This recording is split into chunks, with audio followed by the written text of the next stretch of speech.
Joan Miró, evolució artística.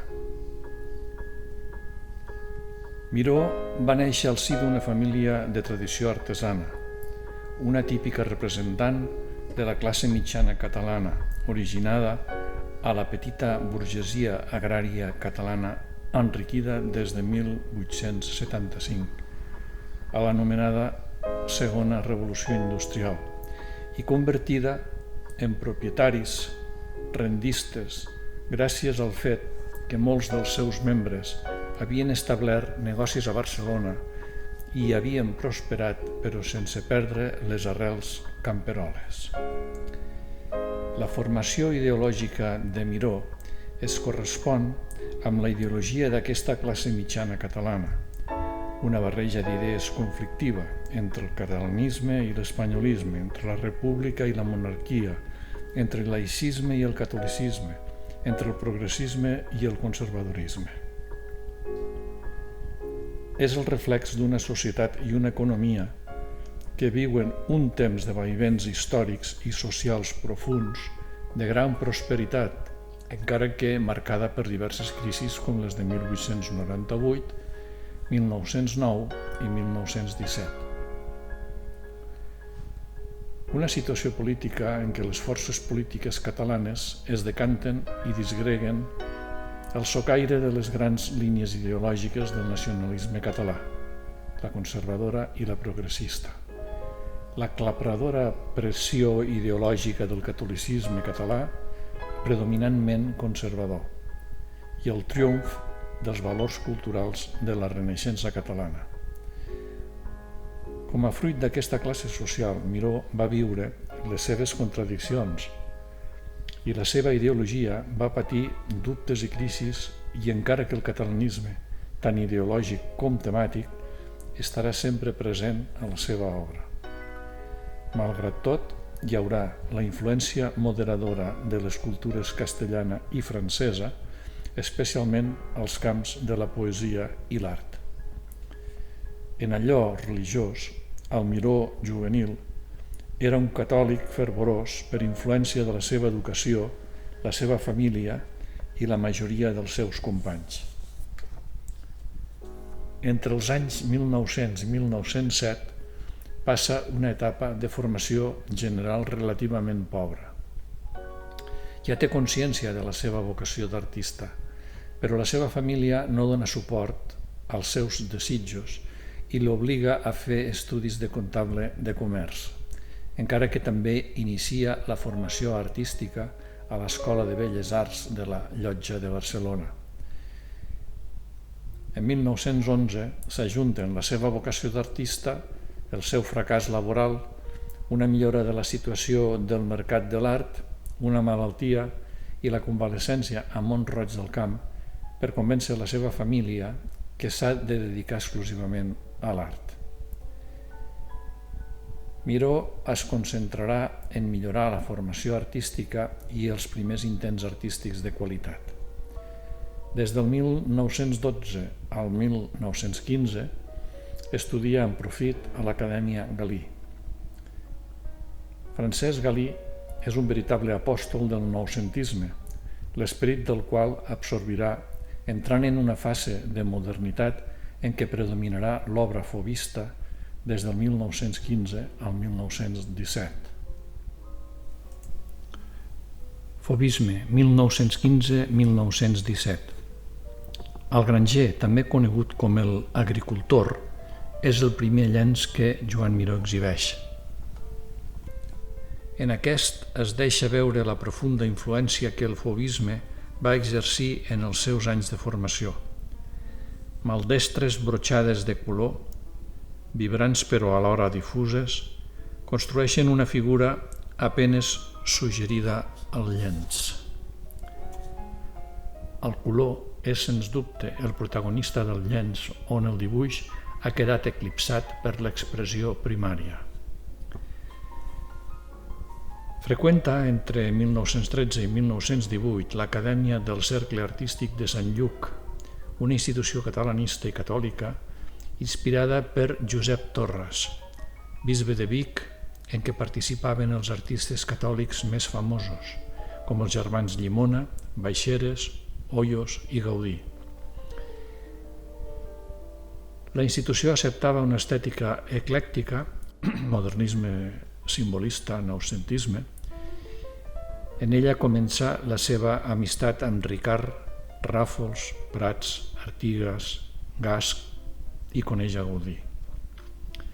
D'aquesta manera rep en aquesta etapa de formació de la seva joventut unes influències variades que marquen un tret permanent al seu eclecticisme estilístic, el noucentisme, les primeres avantguardes vingudes d'Europa, com el fauvisme, amb els seus colors brillants, l'expressionisme, el color, el traç lliure i el cubisme, amb les formes fragmentades, juntament amb la miniatura persa i les formes bidimensionals dels frescos romànics catalans. En suma, la formació de Miró, com gairebé tots els artistes del Renaixement, veu a les fonts d'una formació acadèmica a la llotja, un mestre particular, Galí, i sobretot una intensa preparació autodidacta a base de contemplar obres en exposicions, llibres i revistes. En 1917 s'orienta pel camí de les avantguardes europees i com a conseqüència del contacte amb el marxant Josep Dalmau, l'exposició a Barcelona de l'art francès que va organitzar Boulard, les lectures de poesia francesa i revistes d'art d'avantguarda. Miró s'havia format com a comptable, professió que va arribar a exercir. Però quan decidí dedicar-se a la pintura, durant la seva estada a la masia de Mont-roig, es va acostar als moviments intel·lectuals i artístics de l'època. Entre ells, la revista francesa Nord-Sud, dirigida per Pierre Reverdí, en què eventualment col·laboraven Guillaume Apollinaire, Max Jacob i Vicente Huidobro, entre d'altres. Sota la forma d'una natura morta, Miró repassa les seves referències intel·lectuals i artístiques més importants. Els components del llenç són la publicació Nord-Sud, una obra de Goethe, pot ser una al·lusió al text Teoria del color, una peça de ceràmica policromada, una gàbia amb un ocell, una pera, una mena de peix multicolor, unes tisores i un test amb flors, qui sap si amb referència a Van Gogh. Tot això apareix inscrit en cercles concèntrics i colorits a l'estil de Robert i Sonia Delaunay. Aquest llenç representa la fi de la seva etapa fauvista.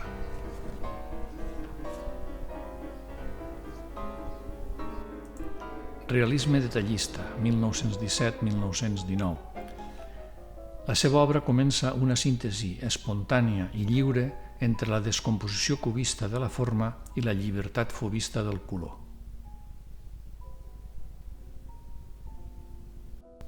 Mostra ja el seu primer domini del color, encara que el seu dibuix és tosc. El seu projecte personal és ara un jove burgès que intenta aconseguir una difícil autonomia personal, minvada per la manca d'independència econòmica respecte a la família.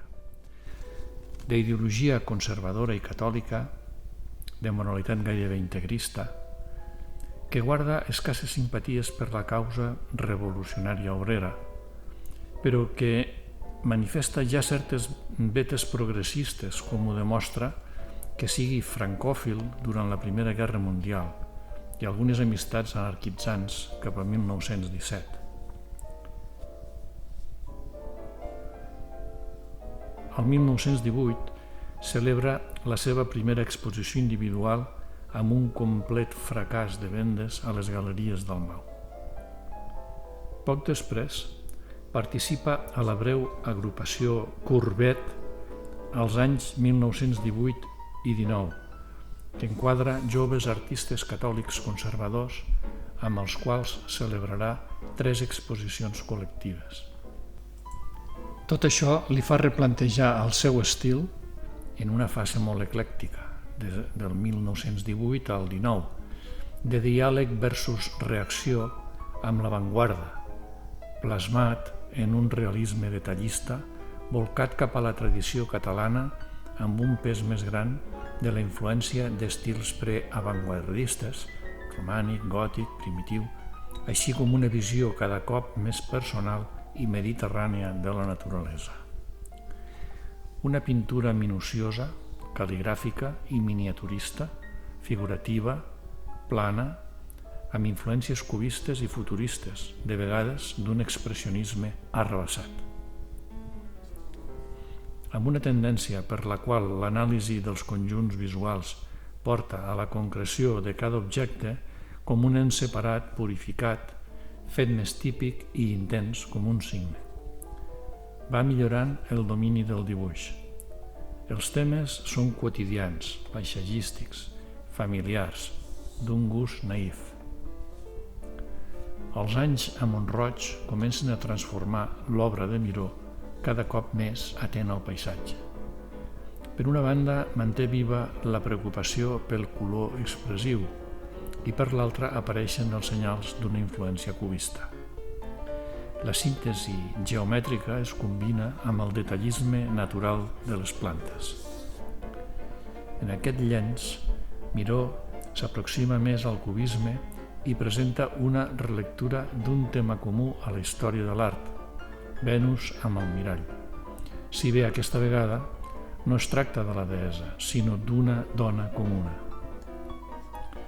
El pintor desconstrueix la profunditat espacial i cedeix a la geometrització de la figura representada.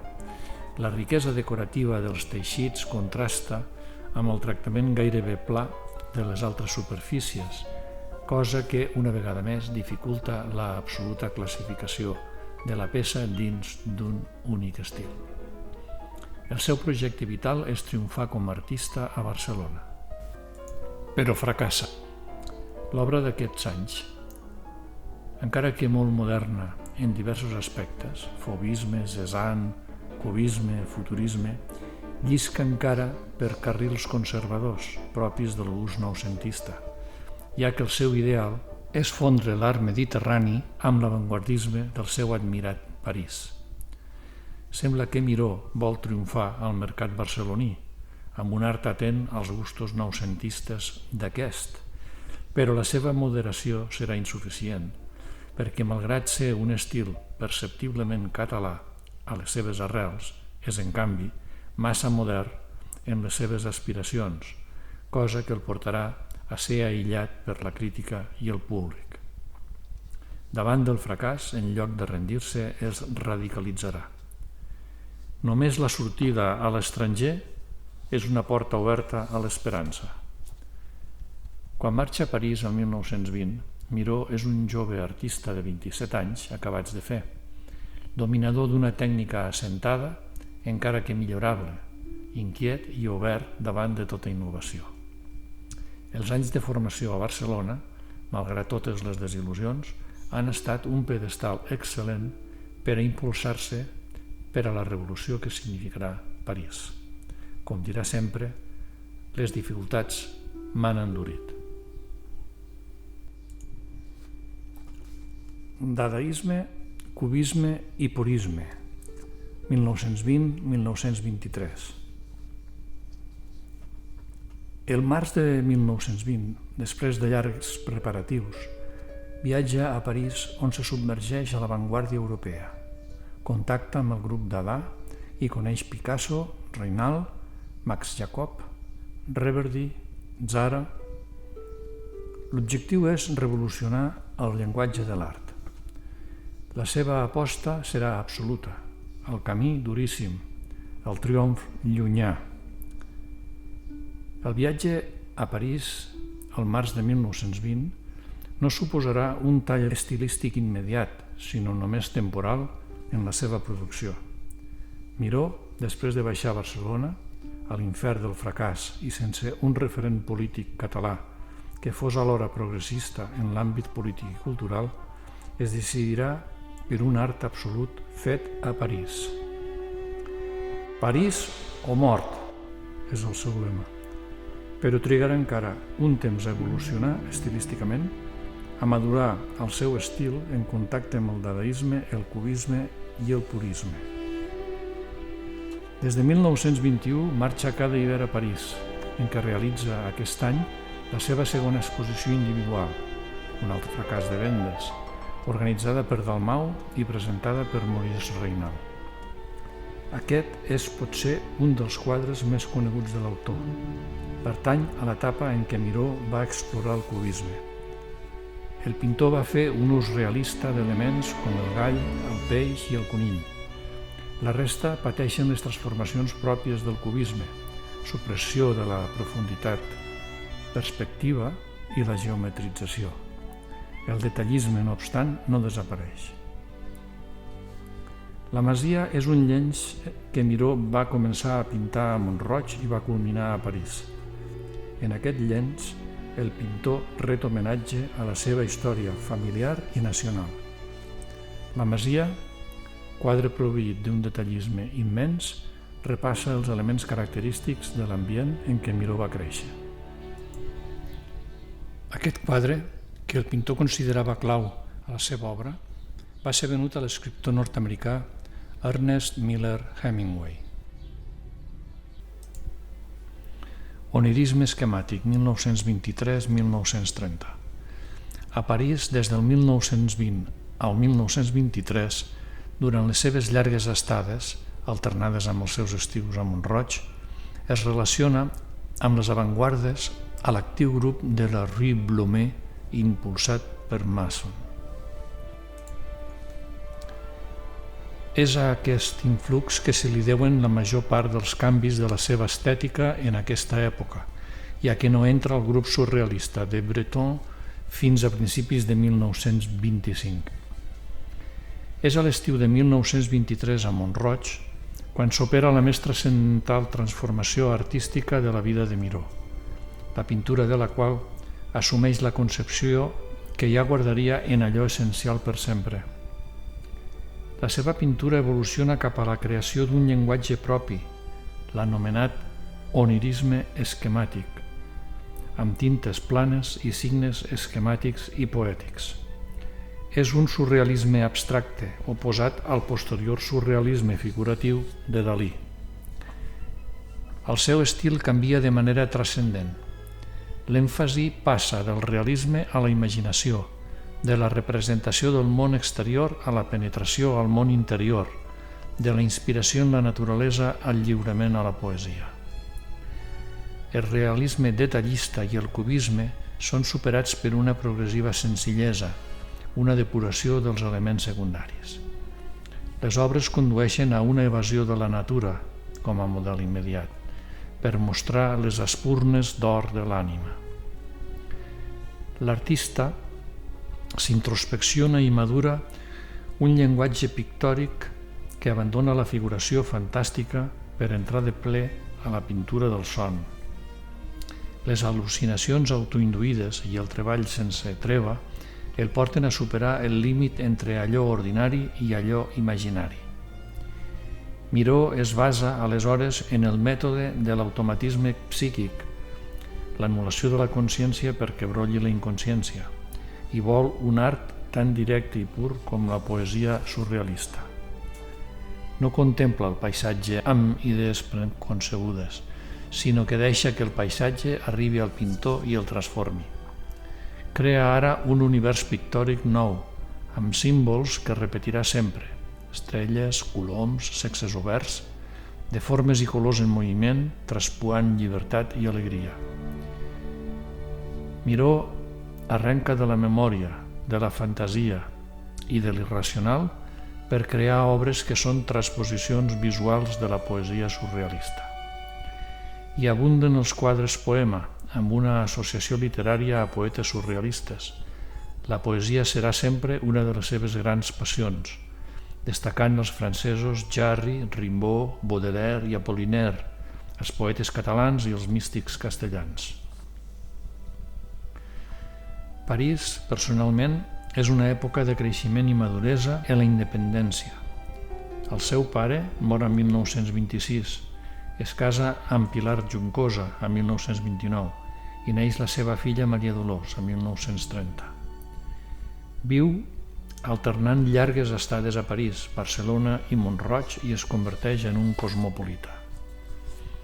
En allò intel·lectual evoluciona cap a una cultura cada vegada més francesa i menys catalana, ja que percep Catalunya com un lloc provincià.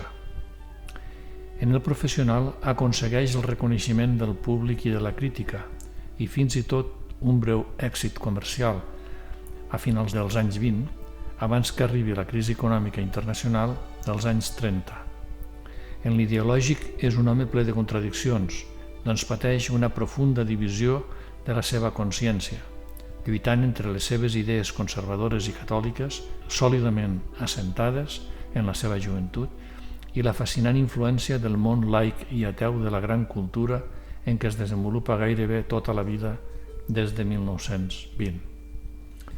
Al costat d'aquest home conservador, les arrels petit burgeses, del qual el podrien haver portat fàcilment a ser un intel·lectual franquista, en el sentit que es pot afirmar que ho van ser Josep Pla, Eugeni d'Ors, J.V. Foix o Salvador Dalí, ens trobem igualment un demòcrata sincer que no renunciarà a oposar-s'hi implícitament o explícitament a les dictadures i al feixisme.